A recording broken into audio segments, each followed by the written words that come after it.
तो मैं let me introduce my self. मेरा नाम बलवीर सिंह बैस है और मैं जोधपुर राजस्थान से हूँ। और जब मैंने आज से 25 साल पहले फाइनेंशियल प्लानिंग का इस सेक्टर में कदम रखा तो उस समय इतनी ज़्यादा अवेयरनेस नहीं थी, सोशल मीडिया भी इतना नहीं था, लोगों का इस दिशा में इतना ध्यान भी नहीं था।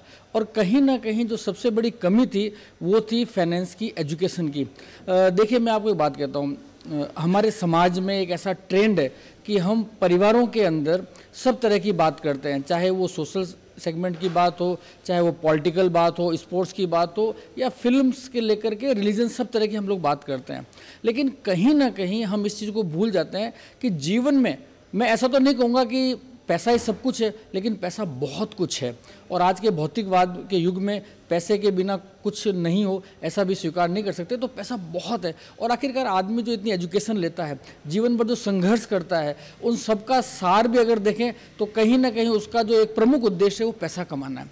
इन सब के बावजूद वो पैसा कमाने की दौड़ धूप में तो लगा है, लेकिन उस पैसे को कैसे प्लान करना, किस तरह से उसको कमाना और कमाने के बाद में उसको कैसे सही जगह लगाना ताकि उसका वर्तमान और उसका भविष्य और उसके बच्चों का भविष्य, वो सभी चीज़ों को मैनेज कर सके, इन सब चीज़ों में कहीं ना कहीं वो फेल हो जाता है। जिसकी वजह से, और एक साधारण आदमी नहीं, बहुत बड़े बड़े उदाहरण हमारे पास में, इंडस्ट्रियलिस्ट हैं, व्यापारी हैं, जिन्होंने बहुत बड़ा बड़ा साम्राज्य खड़ा तो कर दिया लेकिन उसको सस्टेन नहीं कर पाए, उसको वो मेंटेन नहीं कर पाए। तो यहाँ पर आती है ज़रूरत फाइनेंशियल एजुकेशन की। तो इस चीज़ को जब मैंने लोगों से मिला तो इस चीज़ की कमी बहुत लगी मुझे। तो मुझे लगा कि न सिर्फ मेरा काम फाइनेंस को मैनेज करा के देना है, बल्कि फाइनेंस के प्रति अवेयरनेस भी लाना। जिस तरह से एक डॉक्टर का काम सिर्फ उपचार करना नहीं है, बीमारी के पहले भी उसका प्रिवेंशन का जो काम है, अवेयरनेस का काम है, वो उसका होता है। तो एज अ फाइनेंशियल डॉक्टर मेरा ये दायित्व बनता है, तो मैंने इस सेक्टर में आया और मैंने इस दिशा से काम किया। एक बात मैं छोटी सी आपको और अब कहना चाहता हूँ कि इस दौरान मैंने बहुत सारी एजुकेशन भी ली है। मैंने देश विदेशों से भी बहुत सारी डिग्रियाँ और बहुत सारे कोर्सेज किए। तो मुझे एक याद आता है जिसने मेरे लाइफ को चेंज किया और जो मेरा प्रोफेशन था उसको एक मिशन में बदला। उसकी मैं एक छोटा सा उदाहरण देना चाहता हूँ आपको। मैं chartered insurance institute of London से कोर्स कर रहा था। उसके पहले सिंगापुर से मैंने कुछ कोर्स किया और उसके पहले भी मैंने $1 मिलियन राउंड टेबल का होता है, तो वहाँ मैंने देश विदेश के लोगों से मिला।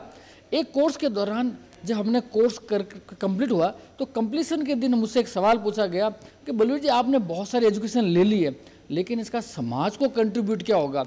क्या आप जानते हैं आपके भारत की स्थिति क्या है और भारत के अंदर फिनेंस को लेकर के लोगों में कितनी अवेयरनेस है? तो साहब, उस सवाल ने मेरे को झकझोर के रख दिया कि सही बात है, आज देश की जनसंख्या 140 करोड़ होने जा रही है।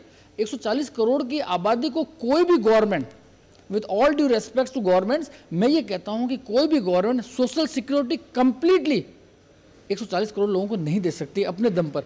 तो क्या करना पड़ेगा? उसका ऑप्शन क्या है? ऑप्शन यही होगा, अगर हम सभी लोग अपनी अपनी प्लानिंग, अपनी अपनी सोशल सिक्योरिटी, अपनी अपनी लाइफ की सिक्योरिटी खुद करने लग जाएं, तो शायद सरकार पर इतना भार भी नहीं हो और हम सभी लोग सोशली सिक्योर हो सके। विदेशों में, कई देशों में 3-3, 4-4 लेयर की सोशल सिक्योरिटी है, लेकिन वहाँ पे संसाधन भी बहुत हैं, टैक्सेशन भी बहुत ज़्यादा है और लोगों की संख्या भी बहुत ज़्यादा नहीं है।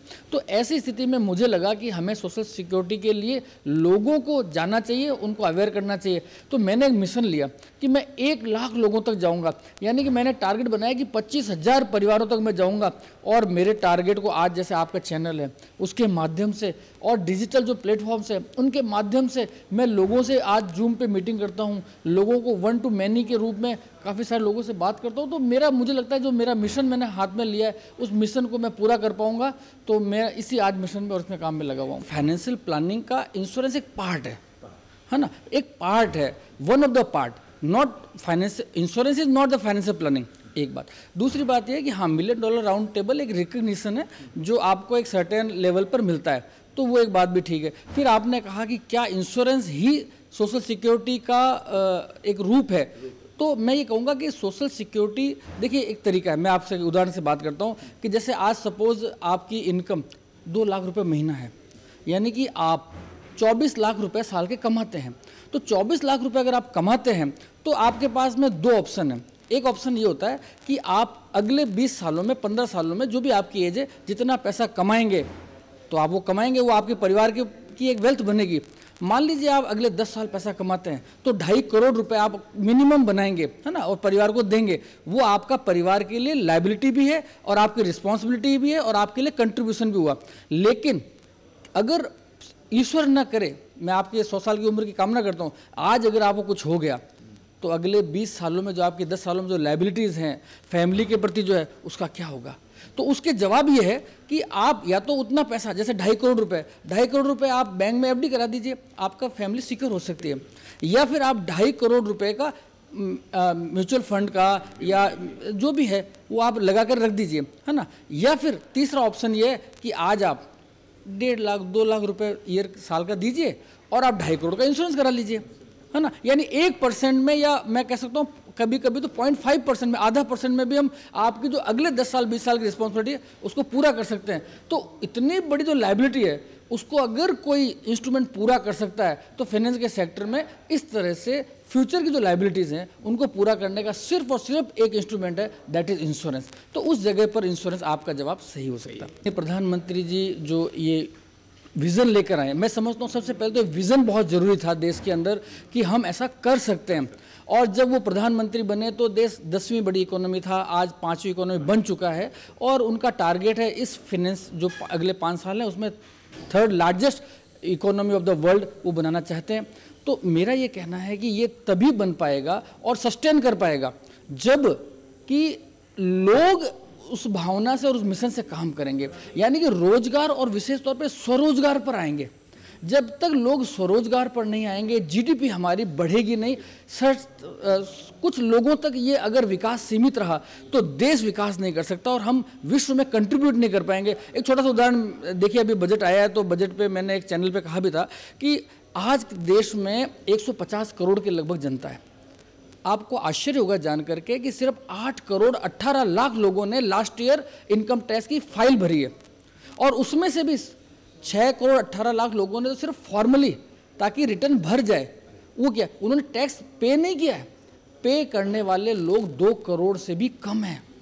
इसका मतलब है कि सिर्फ 1.3% लोग ऐसे हैं जो इस देश को 150 करोड़ के देश के लोगों के लिए कंट्रीब्यूट कर रहे हैं इनकम टैक्स के रूप में। तो बहुत छोटी संख्या है, हमें इसके दायरे को बढ़ाना पड़ेगा, लोगों की इनकम को बढ़ाना पड़ेगा। स्वरोजगार ही एकमात्र ऐसा, देखिए अगर हर व्यक्ति सरकारी नौकरी चाहेगा ना तो देश में जितने पेड़ हैं, विथ ऑल ड्यू रिस्पेक्ट मैं कहूँगा कि सारे पेड़ आप काट दीजिए और उनकी सिर्फ और सिर्फ कुर्सियाँ बना दीजिए, फिर भी 150 करोड़ लोगों को नहीं बैठा सकते। आपको स्वरोजगार पर जाना पड़ेगा। और यही जब हमारा देश सोने की चिड़िया था ना, तब भी हमारी जो रेसिपी थी, जो हमारी क्वालिटी थी, वो यही थी कि हर व्यक्ति ज्ञान में और व्यापार में दोनों में समृद्ध था। हर व्यक्ति 2-2, 3-3, 4-4 तरह के व्यापार करता था। उसको 25 सालों तक जब उसको पढ़ाया जाता था आश्रम में तो उसको सभी विषयों में पारंगत किया था। वो किसी भी विषय में काम कर सकता था, बात कर सकता था, व्यापार कर सकता था। आज उसी की वापस जरूरत है कि देखिए हमेशा हमको संवाद में रहना चाहिए और परिवारों से भी मैं लोगों से कहूँगा, पेरेंट्स से स्पेशली रिक्वेस्ट करूँगा कि अपना जो भी आपने जीवन भर का अनुभव लिया है, स्पेशली पैसे को लेकर के, मनी मैनेजमेंट को लेकर, वो अपने बच्चों को दें, क्योंकि वही देश का भविष्य है। वो अगर आप देंगे ज्ञान तो वो ज्ञान बहुत सारी किताबों से बहुत ऊपर है और महत्वपूर्ण है। और साथ ईश्वर से प्रार्थना करूंगा, जैसा आपने कहा, कि जल्द से जल्द हमारा देश 5 ट्रिलियन इकोनॉमी को प्राप्त करे और विश्व गुरु वापस एक बार बने। हम सबकी ऐसी प्रार्थना है। बहुत बहुत धन्यवाद। बहुत बहुत